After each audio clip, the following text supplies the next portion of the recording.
اس کا مطلب سمجھ رہے ہو میری بات کا؟ شاہ احمد نورانی نے تقریر کی لندن میں، میری بہنیں سن لیں، آپ ہی سنیں. تقریر یہ کی کہ ماں کی عظمت پر تو انگریز نے پوچھا کہ آپ کی امی آپ کے ساتھ رہتی ہیں؟ ابھی ہم نے سنا ہے آپ اپنی امی کو اپنے پاس رکھتے ہو اس عمر میں بھی. تو وہ رونے لگے اور کہنے لگے میں بھی اتنا بڑا نہیں ہوا جو اپنی امی کو اپنے پاس رکھوں. ہاں میں اب بھی اپنی امی کے پاس رہتا ہوں، میری ماں مجھے آج بھی اپنے قدموں میں رکھتی ہے. لوگ کہتے ہیں میں نے اپنی ماں کو حج کرا دیا. لے تو نے کیا حج کرا دیا؟ تو خدا کر کے دکھانا حج. حج تب قبول ہوتا ہے جب ماں دعائیں کرتی ہے. حاجی انسان تب بنتا ہے مقبول جب اس کے ماں باپ اس سے راضی، ورنہ ماں باپ اگر ناراض ہیں تو کوئی حج کوئی حج. حضرت مالک بن دینار کہتے ہیں میں حج کرنے گیا تھا، مینا میں دعا کر رہا تھا یا اللہ میرا حج قبول کر لے. کہتے ہیں میں سو گیا، نیند آ گئی، خواب میں مجھے ہاتھ پہ خیر سے آواز آئی اللہ نے سب کے حج قبول کر رہی ہیں مگر محمد بن ہارون بلخی کا اللہ نے حج قبول نہیں کیا. کہتے ہیں بلخیوں کو ڈھونڈنا مشکل کام نہیں تھا، پڑوس میں خیمے تھے. میں چلا گیا، میں نے کہا کیا یہاں پر ہارون بلخی کو جانتے ہیں آپ؟ محمد بن ہارون بلخی. کہنے لگے میں، لوگ بولے کہ تم ان کی بات کرتے ہو، وہ تو اتنے نیک ہیں، سارا کچھ اللہ کے نام پہ دے چکے ہیں، اتنے اللہ کے والے ہیں، اللہ اللہ کرتے رہتے ہیں، ہر سال حج کرتے ہیں. وہ دیکھو سامنے عبادت کر رہے، نماز پڑھ رہے.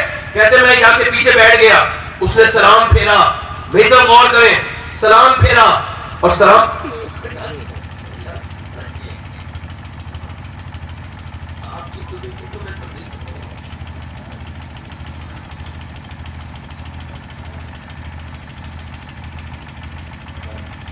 کہنے لگا اس نے سلام پھیرا، کیا کیا؟ اور کہا مجھ سے السلام علیکم مالک بن دینار. میں نے کہا آپ مجھے جانتے ہیں؟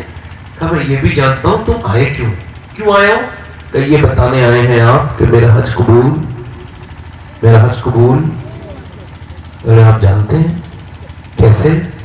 کہنے لگا میں 24 سال سے حج کرنے آ رہا ہوں. کتنے سال سے؟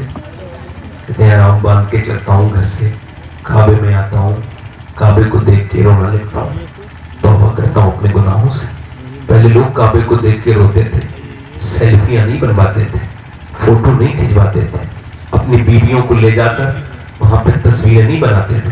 پہلے لوگ ڈرتے تھے، ان کو خبر تھی یہ کعبہ ہے، یہاں پہ اللہ کے حبیب نے بھی طواف کیا ہے، ہماری اوقات کوئی نہیں. مکے کی کنکری میرے شیخ غوث اعظم چومتے تھے. کسی نے کہا مکے کی کنکری کیوں چومتے ہیں؟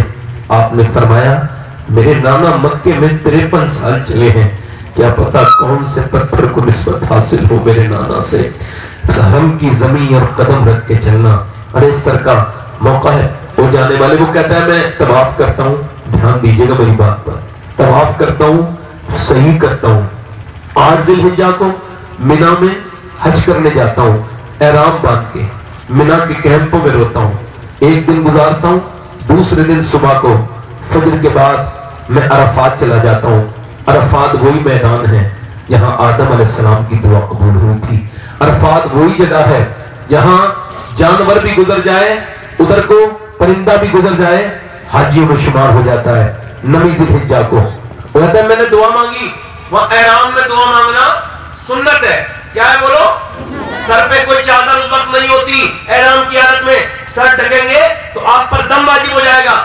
اب سر نہیں ڈھکنا ہے، اب تیز دھوپ ہے، وہ بھی عرفات کے میدان کی دھوپ، سخت دھوپ. ہم جب 17 میں گئے تھے تو ہمارے ساتھ والے لوگوں نے آدھا گھنٹے دعا کی، لوگوں کو چکر آ گئے. اگلی بار گئے 2019 میں لوگوں نے 45 منٹ دعا کی، چکر آ گئے. مگر حضرت ابو ہریرہ کہتے ہیں میرے نبی نے جب دعا مانگی نا آخری حج پر، میرے حضور نے دونوں ہاتھ دعا کی اللہ میری امت کو بخش دے، میری امت کو بخش دے. پھر حضور رونے لگے تو ایسے کر کے ہاتھ لگا دیے اور اس تپتی ہوئی دھوپ میں کھڑے ہو کے میرے نبی نے 6 گھنٹے دعا مانگی. کس کے لیے؟ میرے لیے، آپ کے لیے، ان کے لیے. یہ بچے بیٹھے ہیں ان کے لیے بھی، ان کے لیے بھی، ان کے لیے بھی. اعلیٰ حضرت فرماتے ہیں جو نہ بھولا ہم غریبوں کو رضا، یاد اس کی اپنی عادت کیجئے. کہتا ہے میں عرفات میں خوب روتا ہوں، خوب دعائیں مانگتا ہوں. عرفات کے بعد میں چلا جاتا ہوں، عرفات کے مزدلفہ میں پہلے میں اثر پڑھتا ہوں عرفات میں، پھر مغرب عشاء ملا کے پڑھتا ہوں مزدلفہ میں کنکری بیٹتا ہوں اور پھر کنکری مارتا ہوں جا کر کے جمرات پر، اور پھر وہاں سے میں کعبے جاتا ہوں، واپس صحیح کر کے واپس لوٹتا ہوں اور اپنے بال مڈاتا ہوں اور پہلے جانور قربان کرتا ہوں، پھر بال مڈاتا ہوں اور پھر دعا کرتا ہوں یہ اللہ حج قبول کر لے۔ تو کوئی تمہارے جیسا اللہ کا ولی آتا ہے ہر سال اور کہتا ہے اللہ نے تیرا حج قبول نہیں کیا، مجھے 24 سال ہو گئے لگاتار حج کرتے ہوئے۔ کہا کیوں؟ کہ میری ماں مجھ سے ناراض ہو کے مری تھی، میری ماں جب مری تھی تو مجھ سے ناراض تھی، میں شراب پی کے آیا تھا گھر میں، میری ماں روٹی بنا رہی تھی، میں شرابیوں کے پالے پڑ گیا، میرے دوست کچھ شرابیوں نے مجھے شرابی بنا دیا۔ جیل میں جتنے بھی لوگ ہیں نا جیلوں میں، ان سے جب پوچھا گیا کیوں جیلوں میں آئے، کوئی 20 سال سے ہے، کوئی 25 سال سے ہے، کہنے لگے ہم نے اپنے خراب دوست کی بات مان لی، وہ تو آج برباد ہوا، ہمیں بھی برباد کر دیا۔ کسی شرابی کو دوست نہ بنانا، کسی جوانی کو دوست نہ بنانا، ورنہ تمہاری زندگی برباد ہو جائے گی۔ وہ کہتا ہے میں شراب کے نشے میں آیا اور آ کر کے میں نے اپنی ماں سے کہا کھانا دے دے، اور میں رمضان کا مہینہ شراب میرے منہ سے بدبو آ رہی، باقی یہاں سے بدتمیز۔ میری ماں بولی شراب پی کے ڈالتا ہے رمضان میں؟ کہتے ہیں میں نے زور سے اس کے منہ پہ تھپڑ مارا، اپنی ماں کے تھپڑ مار کے میں بھی گر گیا، مگر میری ماں اسی تندور میں گر گئی جہاں روٹی بنا رہی تھی، وہ جھلسنے لگی، وہ بوڑھی چلنے لگی، مگر میں شراب کے نشے میں اٹھا نہ پایا، مجھے گھسیٹ کے اندر بند کر دیا۔ اور شرابی تو نے اکیلے نے شراب نہیں پی، تو نے اپنے بچوں کا مستقبل بھی پی لیا، تو نے اپنی بیوی کی خوشیاں پی لی، تو نے اپنی بیٹیوں کی عزت کو ختم کر دیا، اپنی بہنوں کی، چونکہ تیری بہنوں کو تانے ملنے ہیں، شرابی کی بہن ہے، تیری بیٹی کو تانا ملنا ہے کہ وہ شرابی کی بیٹی ہے۔ نانا میرے بھائی شراب کو ہاتھ نہ لگا، تیرے نبی نے فرمایا یہ ساری برائیوں کی جڑ ہے شراب۔ نہ میرے دوست، کسی دوست کے کہنے پہ شراب نہیں، کہتا